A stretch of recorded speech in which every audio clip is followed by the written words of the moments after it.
c'est ce dont je me plaignais avant. Je me disais, quand on me disait tu devrais réaliser, je me disais ah, c'est pas parce que je suis acteur que je vais réaliser. Tout maintenant, tous les acteurs réalisent. Pas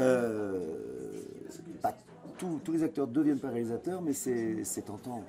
Quand tous les jours on est, ou tous les jours, enfin, quand on a de la chance, en train de tourner un film, on a envie à un moment donné d'y mettre sa patte. Et puis il y a autre chose, je pense, c'est que souvent le cinéma, la production de cinéma étant devenue très difficile, ben les producteurs se disent peut-être que le nom de l'acteur connu associé au film en tant que réalisateur peut nous aider à financer le film plus que si. Parce que les acteurs sont plus connus que les réalisateurs, pour la plupart.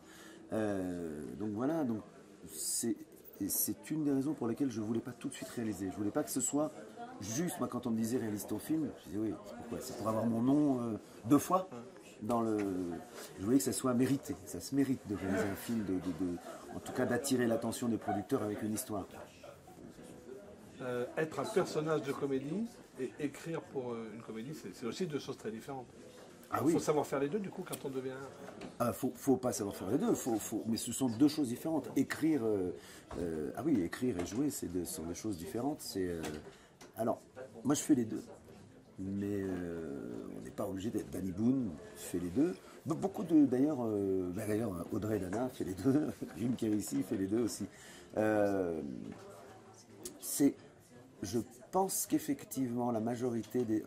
Autant il y a des réalisateurs qui font des films de commande, c'est rare pour les acteurs. Les acteurs font les films qu'ils les écrivent eux-mêmes. Alors effectivement, le moment où on écrit, on doit oublier l'acteur qu'on est. D'ailleurs, moi dans mon film, je ne me suis pas fait jouer ce que j'ai l'habitude de jouer spécialement. Et je ne me suis pas non plus, j'ai pas servi l'acteur que j'étais, je voulais pas. Ou je voulais pas, ou inconsciemment je l'ai pas fait. J'ai servi plus les autres autour que mon personnage finalement. Mais ce premier film, c'était forcément une comédie, enfin, comme une évidence, ou dans l'écriture ou... Non, alors non, c'est pas forcément comme une évidence, parce que moi j'ai coécrit, le premier film que j'ai coécrit, c'est un court-métrage qui s'appelait Doudou perdu, qui était l'histoire de 5 petits-enfants, 4 juifs et un mongolien qu'on emmenait en déportation. Ouais, c'était pas une comédie.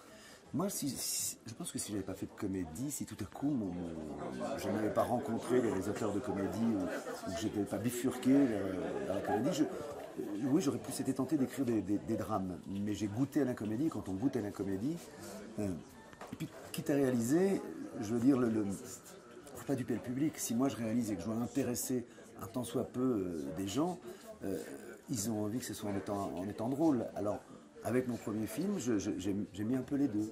J'ai mis de la comédie, et puis en essayant d'y mettre, si ce n'est du fond, en tout cas oui, un petit peu d'émotion. Mais le rire, c'est de l'émotion.